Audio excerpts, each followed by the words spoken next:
At 33 years old, the age that society often associates with family stability, a woman bitterly confessed, "I'm still single. It's not that I don't want to get married, but I just can't find anyone." She is one of millions of leftover women or unmarried women in China who are even willing to give up all material demands, no house, no car, no bride price, and have even offered to financially support the other party with tens of thousands of yuan. Yet, all she received in return was silence. Her story is not an isolated case, but a tragic snapshot revealing an alarming social reality. Has the marriage market in China become such a brutal battleground that even when women lower their standards and reach out, they still can't find a life partner? The truth is even more astonishing than we could imagine. Let's listen to insights from a top matchmaking expert in Beijing, who will unveil the hidden crisis quietly brewing in marriages. She asserts that the male-to-female ratio in Beijing's matchmaking market is not 1 to 9, as many people mistakenly believe, but has escalated to an unimaginable figure, 1 to 50. That's right, you heard correctly. For every one man seeking the service, there are as many as 50 women lined up waiting. Actual data from her own office is even more shocking. 40 women registered, but only a single man showed up. A 33-year-old female client, a local from Beijing, earning an enviable salary of about $7,200 per month, standing 5 feet 6 inches tall, with fair skin and beautiful features, was stunned when she saw these numbers.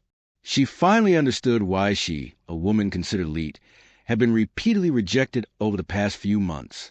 The issue wasn't with her, but rather that she was competing against 49 other women for the same man she had her eye on. This battle isn't limited to the mass market segment. Even at ultra-exclusive matchmaking events for the elite with assets exceeding $1.5 million, the situation is no better. The number of women registering is always 40 to 50 times higher than that of men. In fact, one event in Wuhan once recorded a staggering ratio: 600 women competing for a single man. These are not exaggerated figures, but a harsh reality. A matchmaking event in Beijing made history by having no men attend at all. The entire venue was filled only with single women sitting together, feeling both surprised and disappointed. The situation in Shanghai, Hangzhou, and Wuhan followed a similar pattern. The organizers even introduced a policy offering free admission for men while charging women a high fee, but the result was still a disheartening absence of men. The big question is, why are men turning their backs on marriage? Could it be that they no longer want to start a family? A sharp analysis on social media has pinpointed the core of the issue. Men are divided into two distinct groups. The first group consists of successful, wealthy, and elite individuals who have no shortage of connections and do not need matchmaking events to find a life partner. They are the prize catch sought after everywhere. The second group consists of men with average or struggling financial situations who are aware of their own social standing. They understand that even if they participate, they would only serve as background players for the wealthy and would ultimately leave in embarrassment. Therefore, they choose not to get involved from the start to avoid bringing shame upon themselves. This is the core paradox.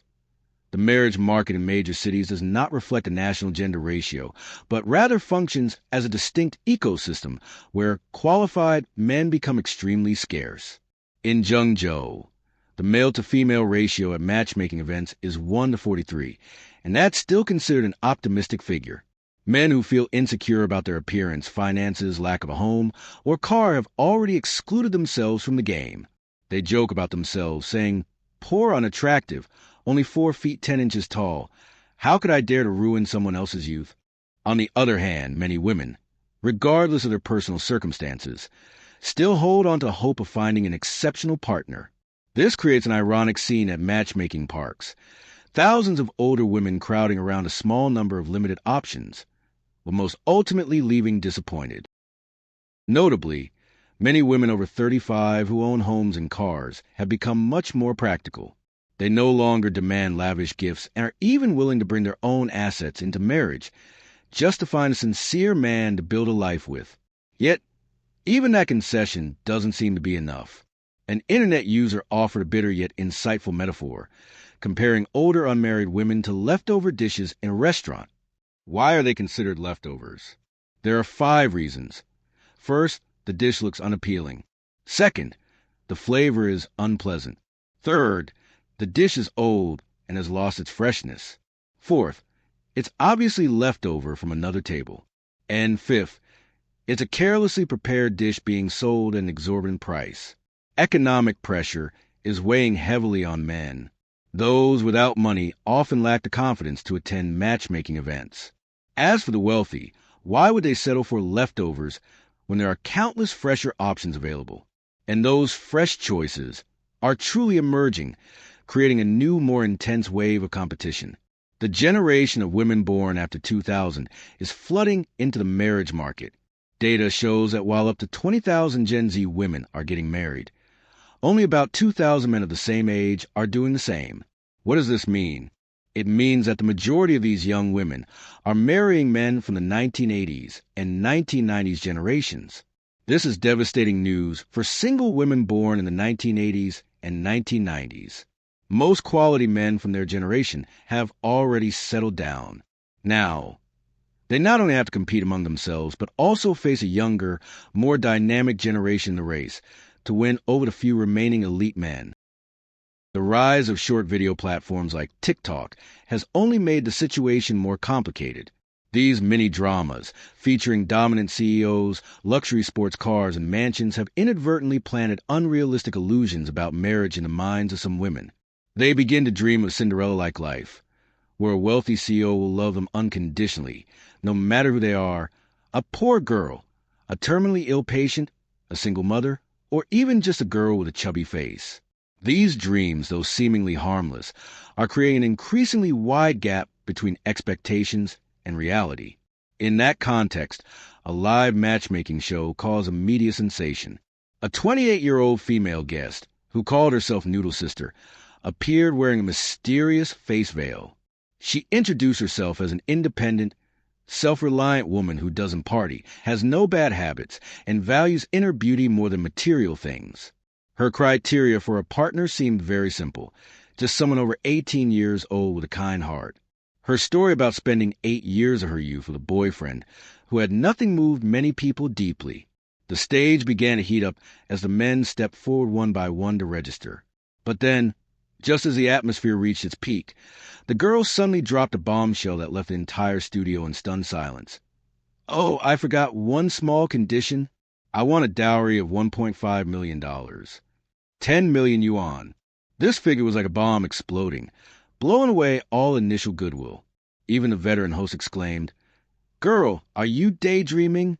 This demand, which is 142 times higher than the national average bride price, turned her from a pitiable woman into a laughingstock.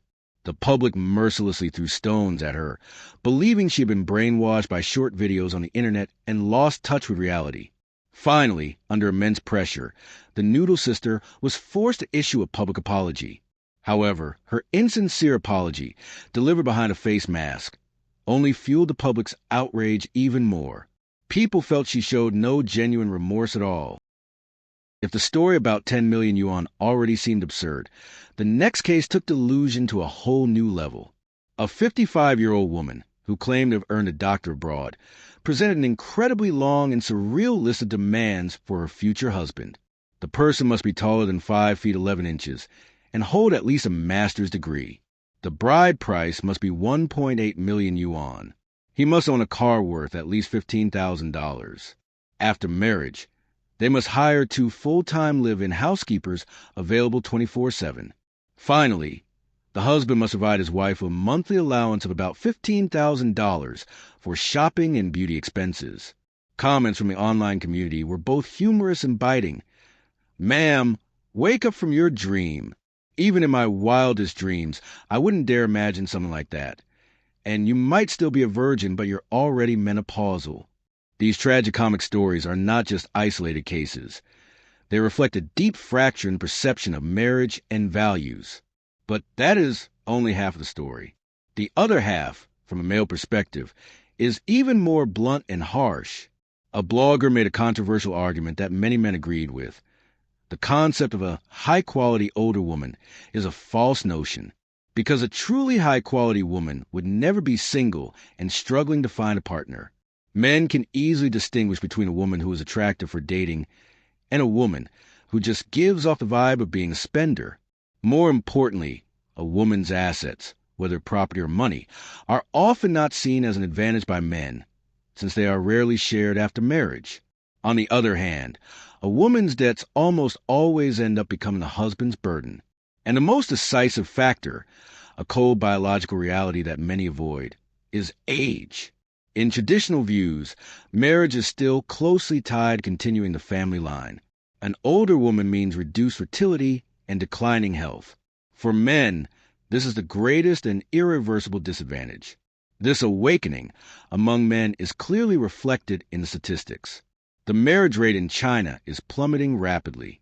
In 2024, just over 6 million couples registered their marriages, a 20% decrease compared to the previous year. The first quarter of 2025 continued to witness an alarming decline. Scholars point to two main reasons. First is a tremendous economic pressure. Low income and high living costs make young people reluctant to take on family responsibilities. Second, the cost of marriage has become unbearable, weighed down by the five mountains: bride price, housing, cars, weddings, and various other miscellaneous expenses. Additionally, the increasingly toxic social atmosphere is causing men to hesitate. They are becoming more wary of gold diggers and women who exploit marriage and dowries to pay off family debts. In the context of a struggling economy, these phenomena are becoming even more common. One mistake can cause a man to lose everything, watching the hard-earned money he sweated for vanish into thin air. Even in serious dating, the cost of gifts and outings can be a burden. After marriage, it's a continuous struggle of handing over paychecks, arguing over life values, and facing the pressures of raising children.